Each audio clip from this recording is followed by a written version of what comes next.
Welcome to The Secret Sauce with me, Grossy Pelosi, the show where I visit Food 52 community members in their home kitchens and have them show me the secrets behind their favorite family recipes. Today, I'm in Brooklyn with the ultimate Food 52 community member, founder Amanda Hesser. Hello! Come on in! Thank you.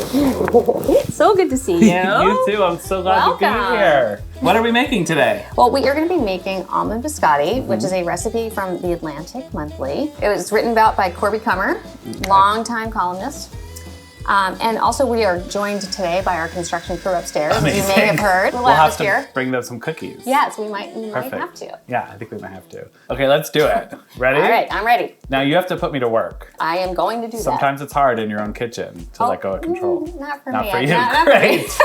This will be a great episode. All right, so you got a small baking sheet. You're gonna spread a cup of almonds on there, and we're gonna toast them at 350. Gorgeous. Okay, so just give it a little shake. Love a little toasted nut. And you toast them until you smell them. Okay. And then, do you want to do the buttering or the flouring? The buttering, it's messy. Okay, there you go. So just spread butter on the bottom. So this is kind of an old school step, right? Because now you have parchment paper. This recipe was written in 1987 when you would butter and flour all your stuff, all your equipment, or whatever. And so you could do it probably with parchment, but for some reason I just kind of like still doing it with the butter and flour. Also because then you get a little bit of flour on the bottom of the biscotti, which is nice. Which I think is nice. Feels good. So now I'm just sprinkling a bunch of flour, and it's probably more than I need, but whatever. Do you do this? I do that. Okay, but here's what I don't do. What don't you do? I don't understand people who do it over the sink. Why? Because then you can do it over the garbage. Your sink gets all goopy, right? This is smarter. Okay, so this is the garbage, right? This is the garbage, yeah, which was one of my favorite features of the apartment. You bought the apartment because of the garbage? Pretty much. Gorgeous. Very convenient. That's a hot tip. Yeah. You want to tap that bottom? Yeah, yes. I love tapping a bottom. Yeah. Okay. Sorry, it's early. All right, so now we got our prep stuff going. Gorgeous. All right, we got a bowl. Mm-hmm. Okay, we're gonna add 2 cups of flour. You may hear some banging, by the way. Love it. Our upstairs neighbor, they're renovating their apartment. Are they putting in a new garbage can? I don't know. I should have given them some garbage can advice, clearly. All right, so then that's sugar. That's a cup. A cup. You just dump it in. We're gonna do a teaspoon of baking soda, half a teaspoon of kosher salt. Whisk that up. Gorgeous. We're whisking until it's nice and kind of one consistent texture. Texture, yep, gorgeous. And then you scoop out 1/3 of a cup of that and just put it on the side in here. So you're gonna use it to for flouring the countertop. Okay. So have you made many biscotti recipes? You must have. So I have. I love that this is something that you have made, from what I understand, with your mother and your sister, and it's sort of like you're all making this recipe. It's very much the same in my family.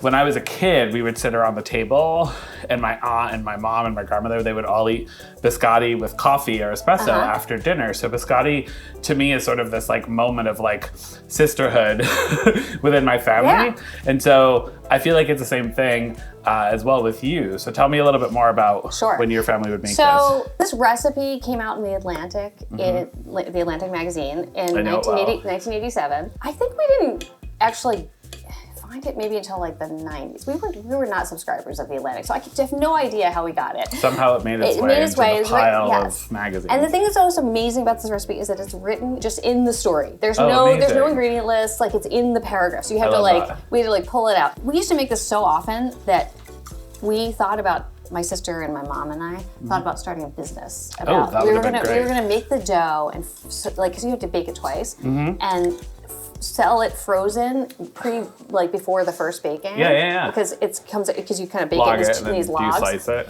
Well, then that way people could do the twice baking and feel like they were really doing something. Okay, so you use the fork and just kind of pull it in from the sides, and you just keep doing it all the way around until you get a shaggy dough. I've made a few biscotti in my life, and the dough ends up getting real shaggy and really sticky. Yeah. So I'm guessing this dough is gonna be pretty sticky. Oh yeah, it's gonna be really sticky. So what I do at this point is I really heavily flour a work surface using the flour that we put on the side. So it's actually flour, sugar, salt. Oh, that's really smart. Okay, you don't want to overwork it though. Okay. Okay, sorry, not to be your mom. No, it's great. All I love that. Okay, and now we're gonna dump it on there. This is the first time I've ever experienced taking some of the mixture of flour and baking soda and all the things and then incorporating it into the dough because we're gonna need it a bit, right? Well, that makes so much sense because then it doesn't get overly floury. Yeah, I'll show you what I did. So then I just kind of go like this and I just gather the bits. Gorgeous. You wanna do that? Around the other side? And then you're just kind of getting it into a disc. And you press. That's good. That's good. That's it. And then yep. Wow. And then we're gonna let it sit for a couple of minutes. Okay. If you are my mom. Yes, which I could be. Yeah. Okay. Then we clean all the dishes while that rests. We can just put them in the sink, maybe. So it rested for 5 minutes. Love it. All right. I feel great. How do you feel after I rest? I'm feeling good. Good. Now, Okay. we're supposed to then shape it into like a 5x7 rectangle, but it kind of already is. So I'm just, there we go. And now what we do is it's going to seem like an impossible task. Okay. We have to get all these nuts into here. Okay, And, so you press them in. Oh, I love this. Okay. Oh my gosh. Right? So you're not chopping them? Nope. Wow. No, because they get chopped when you slice the when you things, slice right? the Yeah. biscotti. Which is sort of the beauty of it. You're gonna think at the end, like, I can't fit another nut in here, but you're going to. Yeah. Woo. You did an awesome job. Oh, thank you. I'm trying. We're gonna fold it like a letter. So I'm gonna do this side, and you're gonna do that side. And, what you think. And it might be a little sticky, so yeah. Oh wow. Okay, we only lost one nut. Yes. Huge. Awesome. So then we're gonna take this flour just to like make our lives easier and just kind of like press it in. Ready? We're gonna cut it in half. Well, I can tell that you've made this recipe a lot because you are just absolutely like running through it, and I'm obsessed. It is super sticky.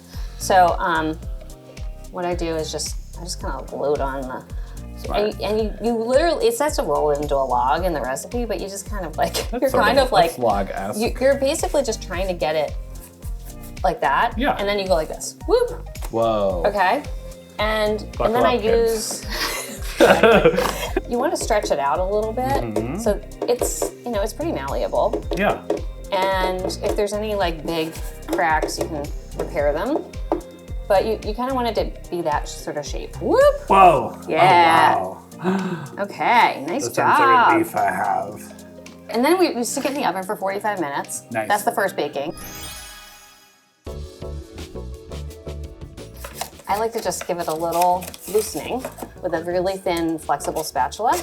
And then you can just literally lift it onto your cutting board. I like to cut it at an angle. And you have to just be like confident, right? You're like, boom. Oh yeah. You really do have to go fast. Yeah, that way it doesn't. So it doesn't crumble. Yeah. Wow, this is really cutting well. This is a great recipe. I have a biscotti recipe in my book that's coming out soon, and I'm really excited about it. Of course, mine are bigger and fatter, but that's sort of how everything in my book is. So the whole thing with biscotti, as you know, is that it means twice baked. And so we did the first baking, and now we're gonna toast it again on the second baking. And the thing you can do here is that you get to decide how crisp you want your biscotti. Exactly. It smells so good. Well, now all we have to do is basically put them onto a baking rack, and I just do it with my hands. So great. Is that down? I mean, we toasted them at a pretty it? low temp and only for a few minutes, so they'll be fine. The great thing about these too, I think you said that you sort of like had them around your house a lot. Yeah. They can hang out. Like they don't have forever. They hang out forever because they're like essentially a dry cookie. So you don't have to worry about keeping them. These are my favorite parts. Yeah, the end ones. Yeah. I'm loving the cross section of how beautiful these almonds. You get like the full, so pretty. It smells amazing. Go ahead, have some. Should I take a bite now? Yeah.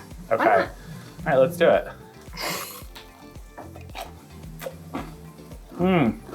Toasted almond heaven. So good. Okay. So good. I mean, I like the salty. You got the salt? it's so salty. The flavor isn't overwhelming because I think what's nice about biscotti is that you're gonna dunk it into another liquid and those flavors need to kind of combine. So this with coffee would be perfect. And also the flavor of the nuts and the vanilla comes out after like a day or two. Oh yeah. Actually, at the end of the recipe, Corby says something like, I hear these cookies are better after a few days, but I've never Never gotten there. Never gotten there. Yeah. Exactly.